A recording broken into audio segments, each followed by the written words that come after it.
Heboh finalis Miss Grand Thailand 2023, Anutida Saratana gagal juara. Anutida Sarana bikin heboh jagat maya hendak mengikuti finalis Miss Grand Thailand 2023 yang mengendarai motor ojek online. Bahkan driver sekaligus pemilik motor jadi penumpangnya.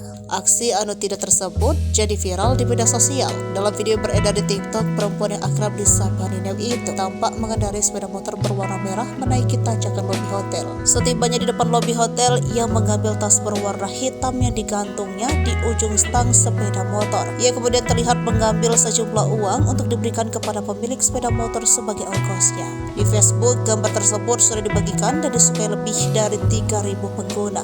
Sementara itu, video yang dibagikan oleh akun TikTok @aunty_kayla22 sudah ditonton lebih dari 42 juta pengguna pada Rabu 5 Maret 2023. Pengunggah menyatakan bahwa dia harus buru-buru datang ke gedung tersebut karena takut terlambat mengikuti prakontes.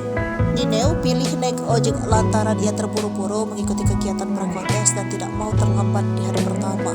Kantor berita The Nation Thailand Senin 3 April 2023 melaporkan seorang pengguna Facebook bernama Pakai Pitiran memposting beberapa gambar finalis Miss Grand Thailand asal Rayong, Anutida Nineu Saratana. Nineu terlihat tiba di Hotel Swiss Hotel di Jalan Ratanda Bisek, Bangkok dengan kostum gaun mengendarai ojek. Ketik dari bagian Empress, saat ini Nineu berumur 27 tahun dan tinggi 170 cm. Tahun lalu Nineu juga pernah berpartisipasi dalam kontes Miss Grand Thailand. Anutida Saratana atau yang kerap disapa Nineu ini merupakan Miss Grand Thailand 2023 perwakilan wilayah Rayong. Sayangnya Nineu belum berhasil memenangkan ajang kecantikan terbesar di Thailand itu. Meski begitu, ia mendapatkan penghargaan untuk kategori Best in Swimsuit kala itu. Nineu aktif membagikan keseharian di media sosial Instagramnya yang memiliki 1,3 ribu pengikut. Penilik dari media sosialnya, Nineu kerap menghabiskan waktu dengan berwisata. Ia juga sesekali mengiklankan produk kecantikan di media sosialnya.